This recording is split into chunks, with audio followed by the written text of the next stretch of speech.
चाहे मासूम हो या फिर महिला। आतंकियों का मकसद बस दहशतगर्दी को फैलाना है।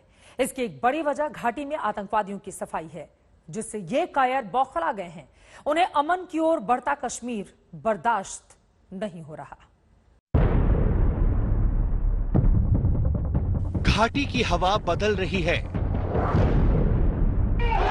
कश्मीर की फिजा बदल रही है। देखिए इस तस्वीर को। कान पकड़कर माफी मांग रहे ये कश्मीर के भटके हुए युवा हैं। ये वो युवा हैं जो यासीन मलिक की सजा पर कल तक पत्थर चला रहे थे। ये वो युवा हैं जो यासीन मलिक के फैसले से पहले घाटी के माहौल को बिगाड़ने के लिए सड़कों पर उतरे थे।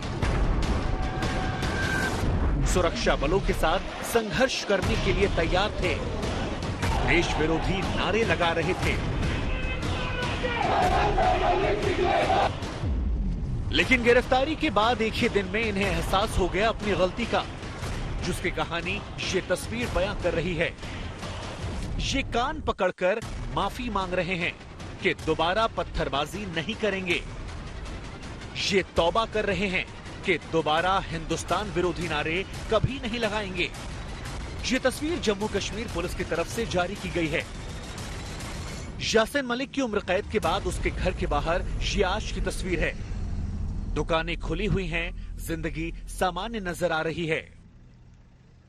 श्रीनगर में सुरक्षा चाक-चौबंद तो की गई थी, लेकिन इतना जरूर है कि जिस अंदाज से स्थिति को प्रशासन और सुरक्षा बलों ने संभाला, उससे साफ जाहिर है कि किसी भी गड़बड़ी की ना ही कोई आशंका बनी और ना ही किसी तरह के हालात बिगड़े। हाँ, इतना जरूर है कि बुधवार को जो प्रदर्शनकारी पुलिस पर पथराव में शामिल थे, उनमें से 10 लोगों को गिरफ्तार किया गया है।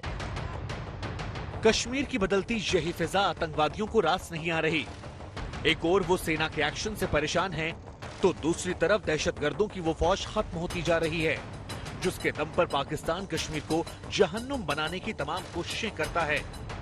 सेना ने भी ठान लिया है कि घाटी को आतंकवादियों से मुक्त कर देंगे। यही वजह है कि ताबड़तोड़ एनकाउंटर जारी है। आतंकवादियों को चुन चुन कर मारा जा रहा है। 2 दिन के अंदर पाकिस्तान के 6 आतंकवादियों को ढेर कर दिया गया। और सेना ने आतंक के खिलाफ कार्रवाइयों में तेजी लाई है।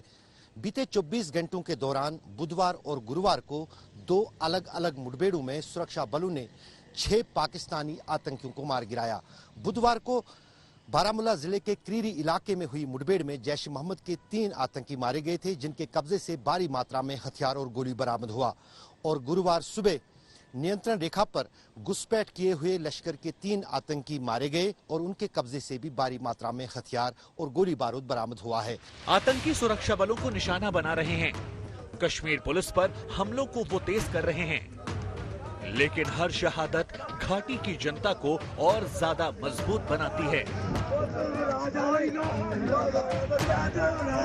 कि इसकी वजह से 1000 आदमी की जान बच गई, और उस वजह से हमें बहुत खुशी है।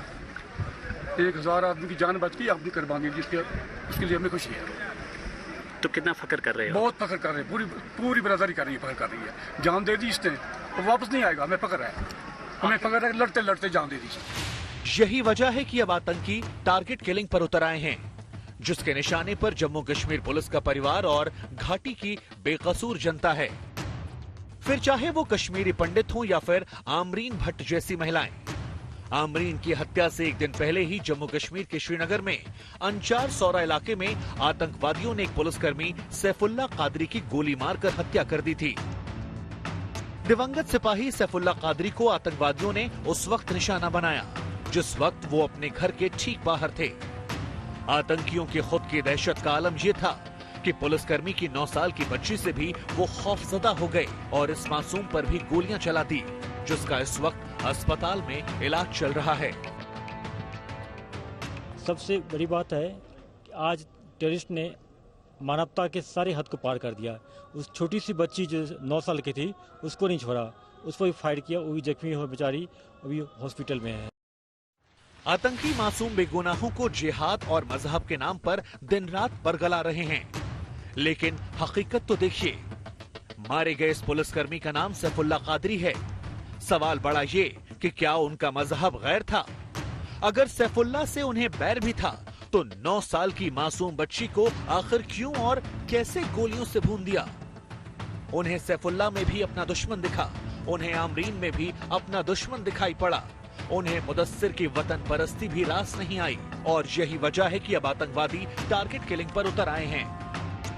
12 मई को बडगाम के चडूरा तहसीलदार ऑफिस के क्लर्क राहुल भट्ट को ऑफिस में घुसकर गोली मार दी थी। 7 मई को श्रीनगर के अली जान रोड पर आतंकवादियों ने पुलिसकर्मी गुलाम हसन डार को गोली मार दी। 18 अप्रैल को पुलवामा के काकापुरा रेलवे स्टेशन के बाहर दुकान पर चाय पीने आए आरपीएफ के 2 जवानों को निशाना बनाकर ताबड़तोड़ गोलियां बरसाई। इस टारगेट किलिंग के खिलाफ लगातार जम्मू और कश्मीर में प्रदर्शन का दौर जारी है। कश्मीर में जो सिक्योरिटी का ग्रिड है उसको मजबूत करना चाहिए। ये 100% सिक्योरिटी फेलियर है, इंटेलिजेंस फेलियर है। नहीं तो कहां से एक पुलिसकर्मी को मार दिया? अगर पुलिसकर्मी को ये मार रहे हैं तो ये कैसे एक्सपेक्ट करते हैं कि कश्मीरी पंडित वहां पे विदाउट सिक्योरिटी नौकरी कर पाएगा? सिक्योरिटी ग्रिड को मजबूत करने की बहुत जरूरत है और मैंने बहरहाल कहा कश्मीरी पंडित को एम्पावर करने की बहुत जरूरत है।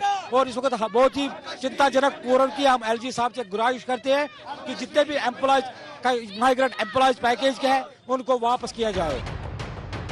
ये बौखलाहट आतंकवादियों के खात्मे का क्लाइमेक्स है, जिसकी तरफ देश के बहादुर जवान बड़ी तेजी से आगे बढ़ते जा रहे हैं। श्रीनगर से अशरफ वाणी के साथ आज तक ब्यूरो।